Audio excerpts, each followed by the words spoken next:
Hi, this is Arya, welcome to my channel. हमारे भारतीय उद्योगपति रतन टाटा आज 85 साल के हो गए। उनका जन्म 28 दिसंबर 1937 में मुंबई में हुआ था। एक सफल बिजनेसमैन, दरियादिल इंसान रतन टाटा बेहद शांत स्वभाव के हैं, लेकिन उनसे जुड़ा एक किस्सा ऐसा भी जो किसी से बदला लेने के मामले में एक मिसाल कायम करता है। दरअसल उन्होंने फोर्ड मोटर्स के चेयरमैन से अपने अपमान का बदला बड़े ही दिलचस्प अंदाज में लिया था। यहाँ से शुरू हुई थी बदले की कहानी। ये बात साल 90 के दशक की है, जब टाटा सन्स के चेयरमैन रहते हुए रतन टाटा के नेतृत्व में टाटा मोटर्स ने अपनी कार टाटा इंडिका तो लॉन्च किया था। लेकिन उस समय टाटा की कारों, टाटा कार्स की सेल उस हिसाब से नहीं हो पा रही थी जैसा रतन टाटा ने सोचा था।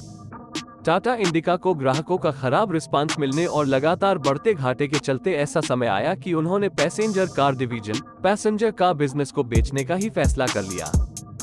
जब रतन टाटा ने अपने पैसेंजर कार बिजनेस को फोर्ड मोटर्स को बेचने का फैसला किया, तो लग्जरी कार निर्माता कंपनी फोर्ड के चेयरमैन बिल फोर्ड ने उनका मजाक उड़ाया था। फोर्ड ने अपमान करते हुए कहा था, तुम कुछ नहीं जानते, आखिर तुमने पैसेंजर कार डिवीजन क्यों शुरू किया? अगर मैं ये सौदा करता हूँ तो ये तुम्हारे ऊपर बड़ा एहसान होगा। फोर्ड चेयरमैन ने उड़ाया था मजाक। फोर्ड चेयरमैन के ये शब्द रतन टाटा के दिन में तीर की तरह लगे, लेकिन उनके चेहरे पर ये भाव नहीं आए और उन्होंने शालीनता से बिल फोर्ड की बात सुनने के बाद मन ही मन बड़ा फैसला कर लिया। अमेरिका में अपमानित होने के बाद रतन टाटा ने कार डिवीजन को बेचने का निर्णय टाल दिया और बिल फोर्ड को ऐसा सबक सिखाया जिसकी उसने कल्पना नहीं की थी। 9 साल बाद ऐसे लिया बदला। अपने अपमान के बाद भी रतन टाटा शांत रहे और उन्होंने कोई त्वरित प्रतिक्रिया नहीं की।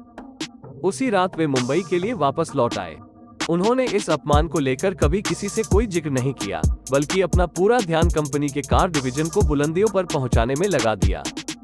उनकी मेहनत रंग लाई और करीब 9 साल बाद यानी 2008 में उनकी टाटा मोटर्स दुनिया भर के मार्केट में छा चुकी थी और कंपनी की कारें बेस्ट सेलिंग कैटेगरी में सबसे ऊपर आ गई थी। बिल फोर्ड को आना पड़ा मुंबई, एक और जहां टाटा मोटर्स रतन टाटा के नेतृत्व में आसमान की बुलंदियां छू रही थी, तो वहीं इस अवधि में बिल फोर्ड के नेतृत्व वाली फोर्ड मोटर्स की हालत पतली हो चुकी थी। डूबती फोर्ड कंपनी को उबारने के लिए रतन टाटा आगे आए, लेकिन उनका ये कदम अपने उस अपमान का बदला लेने का एक जोरदार तरीका था जो फोर्ड चेयरमैन ने किया था। दरअसल जब फोर्ड बड़े नुकसान में थी तो 2008 में ही टाटा चेयरमैन रतन टाटा ने चेयरमैन को उनकी कंपनी की सबसे लोकप्रिय जैगुआर और लैंड रोवर ब्रांड को खरीदने का ऑफर दे डाला।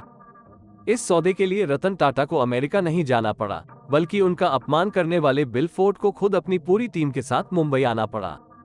रतन टाटा की ये बातें उन्हें बनाती है खास। एक काम ही पूजा है। रतन टाटा के लिए काम करने का मतलब पूजा करना है। उनका कहना है कि काम तभी बेहतर होगा जब आप उसकी इज्जत करेंगे।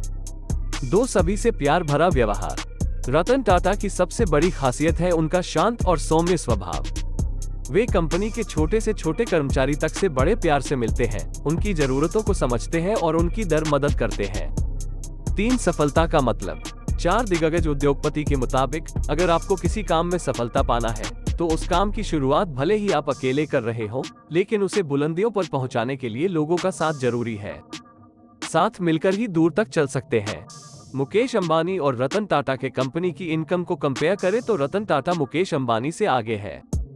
टाटा सन्स की total capital value 8.33 lakh crore है और वही रिलायंस इंडस्ट्रीज लिमिटेड की total capital value 6.3 lakh crore रुपए। TCS जो कि टाटा की एक सब्सिडियरी कंपनी है जिसकी रेवेन्यू है 1.3 लाख करोड़ है, जबकि रिलायंस की किसी भी सब्सिडियरी कंपनी का रेवेन्यू इतनी नहीं है। इतना सब कुछ होने के बाद भी रतन टाटा भारत के सबसे अमीर आदमी है और ना ही उनका नाम अमीर व्यक्ति की लिस्ट में आता है। इसका मुख्य कारण है टाटा सन्स का share holding pattern. Reliance group Ambani परिवार द्वारा चलाया जाता है, पवन टाटा सन्स का ग्रुप टाटा ट्रस्ट द्वारा चलाया जाता है। ट्रस्ट का कोई एक मालिक नहीं होता। टाटा परिवार से होने की वजह से ये कंपनी के चेयरमैन तो है पर मालिक नहीं, क्योंकि टाटा सन्स में टाटा ट्रस्ट की कुल 66% हिस्सेदारी है। आपको बता दें कि टाटा परिवार के सभी लोगों ने अपनी सारी संपत्ति ट्रस्ट के नाम कर दी थी, जिसकी बदौलत टाटा ग्रुप ने भारत में आज वर्ल्ड क्लास कॉलेज और अस्पताल बनवाए हैं। रतन टाटा हर साल कंपनी में होने वाले मुनाफे का 66% ट्रस्ट में दान कर देते हैं, जिसके कारण उनकी संपत्ति नहीं बढ़ पाती है और ये दान वह आज से नहीं बल्कि जब से चेयरमैन बने हैं तब से करते आ रहे हैं।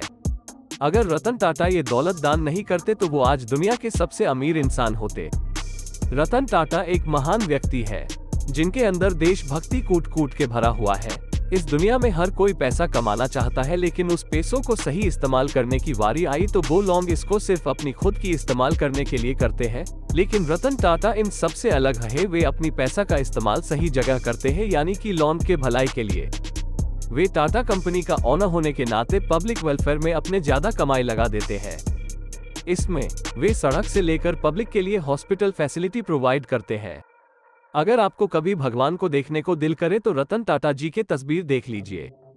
आप ही सोचिए, जो आदमी अपने सब कुछ अपने देश के लिए कुर्बान कर दे वो भला अमीर कैसे होता है। मेरे हिसाब से वो तो एक जीता जागता भगवान है।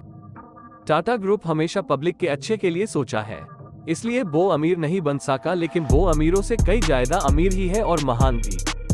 ये मैसेज हर हिंदुस्तानी तक पहुंचना चाहिए।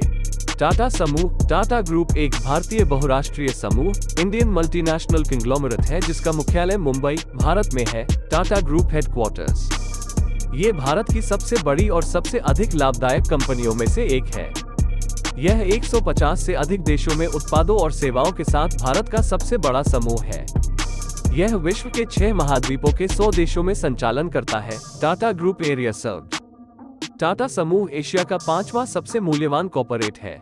रतन टाटा इस ग्रुप के चेयरमैन एमरिटस हैं। टाटा ग्रुप चेयरमैन एमेरिटस, जबकि नटराजन चंद्रशेखरन इसके चेयरमैन हैं। Tata group chairman. टाटा समूह की स्थापना जमशेदजी टाटा ने 1868 में की थी। इस समूह ने कई वैश्विक कंपनियों को खरीदने के बाद अंतर्राष्ट्रीय स्तर पर पहचान हासिल की।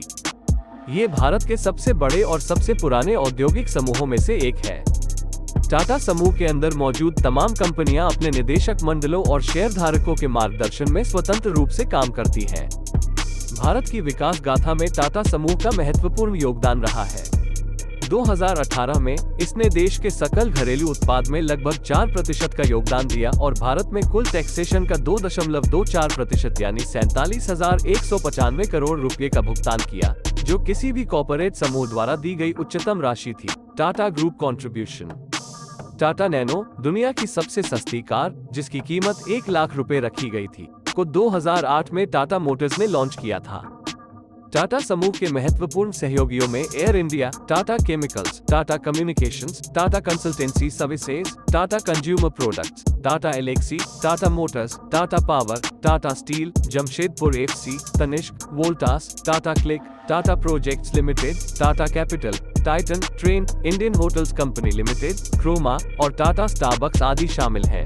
2021 तक 103 बिलियन अमेरिकी डॉलर के अनुमानित राजस्व के साथ टाटा समूह न केवल भारत में बल्कि पूरे विश्व में सबसे बड़े समूहों में से एक बना हुआ था।